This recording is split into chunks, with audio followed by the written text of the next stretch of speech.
آپ دیکھیے حضرت سعد رضی اللہ تعالیٰ عنہ نے حضور کی بارگاہ میں عرض کی، یا رسول اللہ صلی اللہ تعالیٰ علیہ وآلہ وسلم، میری ماں ایک غلام آزاد کرنا چاہتی تھی، اگر میں ان کی طرف سے وہ غلام آزاد کر دوں۔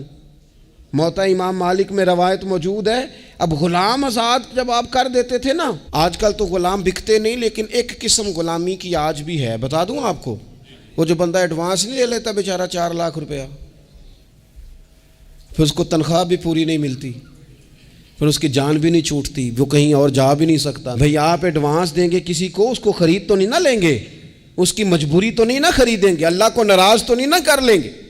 آپ ایڈوانس دیں لیکن پھر اسے تنخواہ بھی تو اتنی دیں جتنی معاشرے میں روٹین سے ہوتی ہے۔ یا رسول اللہ اگر میں غلام آزاد کر دوں اپنی ماں کی طرف سے، چل تو بھی کسی کو ایڈوانس معاف کر دے ماں باپ کی طرف سے، چل تو بھی کسی کو چھوڑ دے قرضہ ماں باپ کی طرف سے، چھوڑ دے، کچھ نہیں ہوتا۔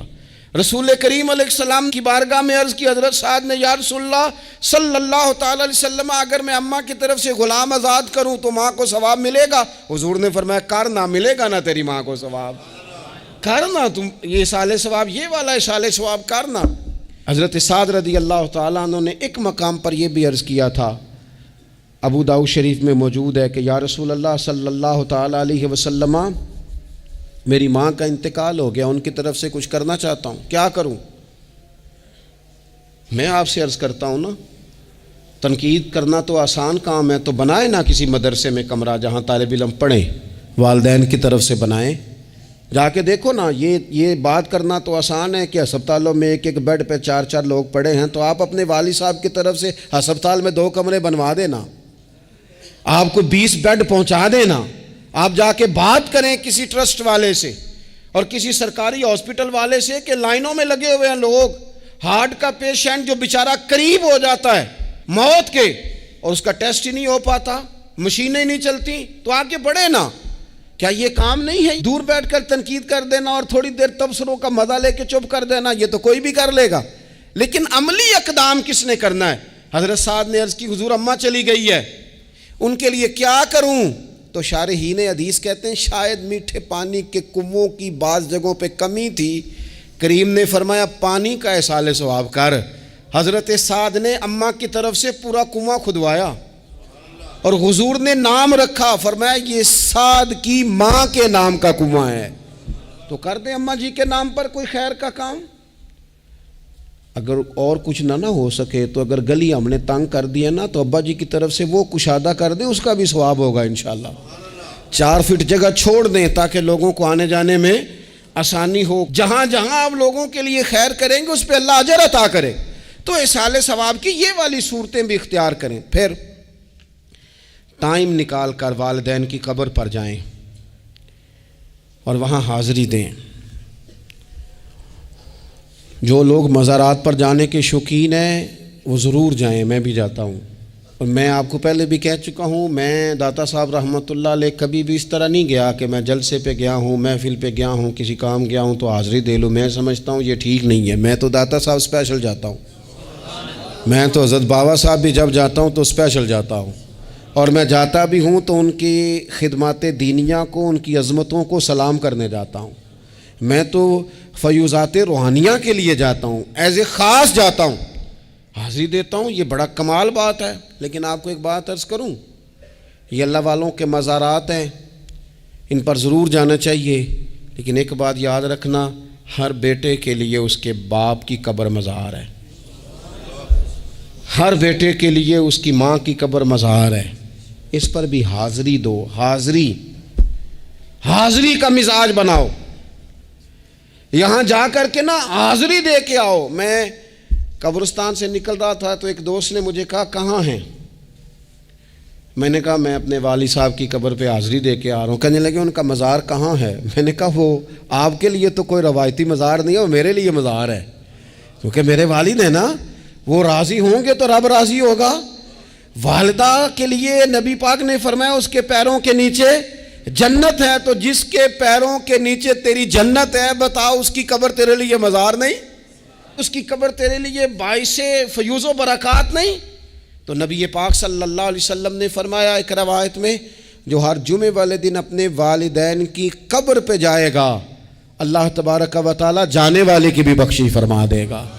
تھوڑا سا نا مخصوص سا ٹائم نکالیں، کچھ تھوڑا سا ارادہ کریں، حاضری کا پروگرام بنائیں۔ ایک بات اور عرض کرنی ہے یہاں، اس کو میں بڑا ضروری سمجھتا ہوں آخر میں آپ کی خدمت میں عرض کرنا۔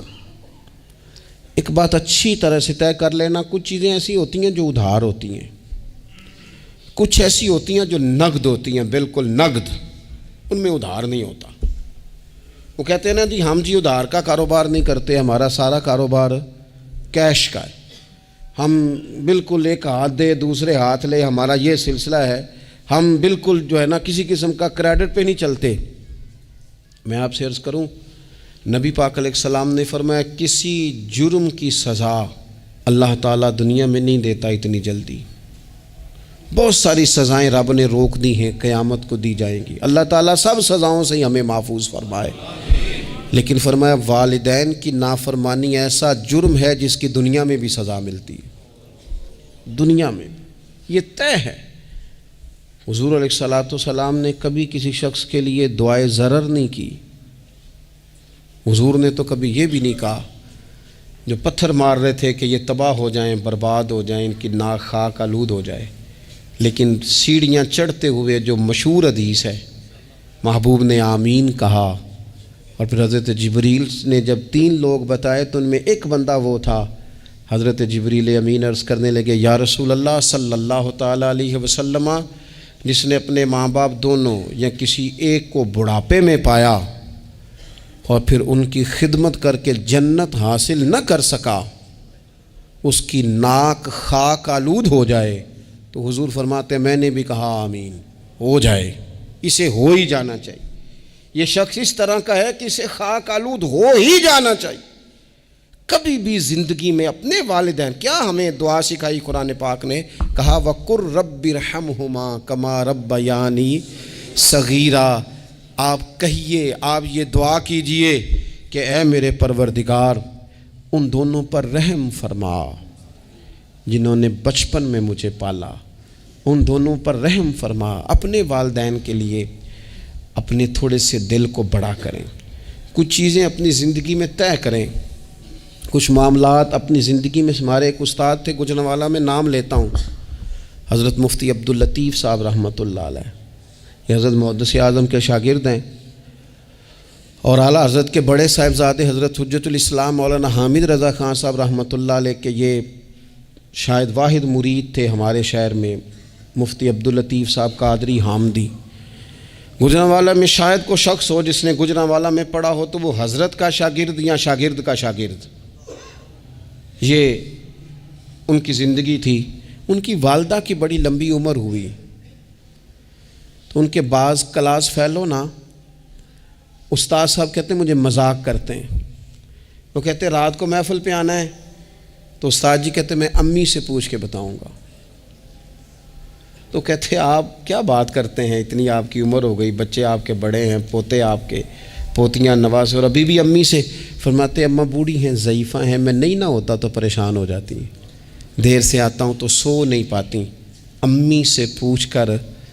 بتاؤں گا۔ او دوستو، یہ لوگ شاید آج اسی لیے ان کے مزارات سے خوشبو زیادہ آتی ہے، شاید اسی لیے لوگ ان کا نام ممبروں پہ لیتے ہیں، جمعوں میں تذکرے کرتے ہیں، شاید اسی لیے ان کے لیے دعائیں زیادہ ہوتی ہیں، شاید اسی لیے ان کی اسناد زیادہ چلتی ہیں۔ کیا میرے رسول کریم نے فرمایا، حضور نے فرمایا صحابہ اگر میری والدہ موجود ہوتی نا اور میں تمہیں نماز پڑھانے آتا اور میں سورہ فاتحہ پڑھ لیتا اور میری ماں پردہ سرکا کے کہتی بیٹا ذرا میری بات سننا، تو فرمایا اللہ کی قسم نماز توڑ کے اپنی اماں کی بات سن کے آتا۔ آپ میری بات کو سمجھیں، اس مفہوم کو اپنی زندگی میں پیدا کریں، اور بالخصوص والدین رخصت ہو جائیں تو پھر تو زیادہ حق بنتا ہے کہ ہم تھوڑا اور زیادہ محتاط ہو جائیں۔ عرض یہ کرنا چاہتا تھا کہ جتنا ذکر آپ کے بچے آپ کے منہ سے اپنے والدین کا سنیں گے اتنا ہی وہ کل آپ کا کریں گے، جتنا وہ آپ کے ساتھ آپ کے والدین کی قبروں پہ جائیں گے اتنا ہی کل کو وہ آپ کی قبر پہ جائیں گے، جتنا وہ آپ کو دیکھیں گے اپنے والدین کے لیے اِصال ثواب کرتا اتنا ہی وہ آپ کے لیے کریں گے۔ یہ جو ہم کہتے ہیں نا بچے بعد میں دے دیں گے، پتر اتنے پیسے دے دینا میرے والوں، کوئی نہیں دینے انہوں نے، اس لیے کہ انہوں نے آپ کو اپنے والدین کی طرف سے کوئی صدقہ کرتے نہیں دیکھا تو وہ آپ کی طرف سے کیوں کریں گے جی؟ یہ تو رواج ہے جو آپ نے ڈالنا ہے تو یہ گھر میں ڈل جانا ہے۔ اللہ تبارک و تعالیٰ کی بارگاہ میں دعا کرتا ہوں اللہ ہمیں سمجھ نصیب کرے۔